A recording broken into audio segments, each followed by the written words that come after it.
All right, I'm standing here with J.R. Hull, state rep from Dunbarton in New Hampshire, and you had an interesting concept that you wanted to share with me about the way that YouTube will influence the elections in New Hampshire this year. I'm seeing a lot of our committee hearings videotaped by certain members of unions, progressive, in general, progressive people coming in and videotaping, and I've seen already small clippets that are posted to YouTube, taken out of context, to influence votes, and I suspect going forward we're going to see more of that. That it's not just going to be written media, it's going to be videotapes. So are you finding that it's more left-leaning folks that are videotaping, or libertarians, or Republicans? Some of both. The progressive element is doing more of it. They're there at every hearing. I'm seeing select hearings done by some of the more activists on the libertarian side as well. Yeah. It's a good thing. I mean, there's good and bad, right? I think people need to be on record. This is back to HB 145, 146, the bill regarding on the job on the record. Having videotapes of what goes on in these committee hearings is a great thing, because not all of that ever gets out to the public. Right. Are you finding that our videographers being pretty well treated still at the State House? Yeah, they're treated well. Yes, no, and it goes a long way to sharing the full story. Sometimes just the text of what happened isn't enough. So I appreciate the guys being there.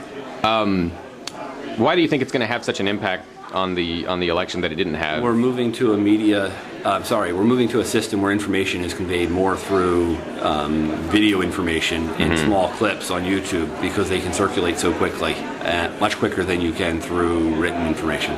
Have you given any thought? Of course, we're standing in the building that fought the Real ID, right? You know, they fight the feds here. So, have you given any thought to these new federal regulations maybe coming down on the internet and making that more difficult? We shouldn't restrict what happens on the internet. I mean, I think people can post whatever they want. Are you finding that there are any, conflicts that seem to spring up around the videotaping or the cameras or any of that? No, I haven't seen any conflicts, and I have seen clips cut and pasted out of, or video clips that have been cut and pasted in ways that did not communicate what actually happened. That's probably the worst offense I've seen. Now you've got this, it's been a year of really pretty contentious stuff happening in terms of the bills that have been passed, here. There's been, a lot of rancor inside the building. But the bills haven't been really contentious. They've been contentious to a small minority of those who are elected into office. I don't think they're contentious to the majority of the people who live in this state. Well, it seems like though there is a little bit of a backlash. We're seeing a little bit of a progressive backlash, to the conservative / libertarian slant of the current House.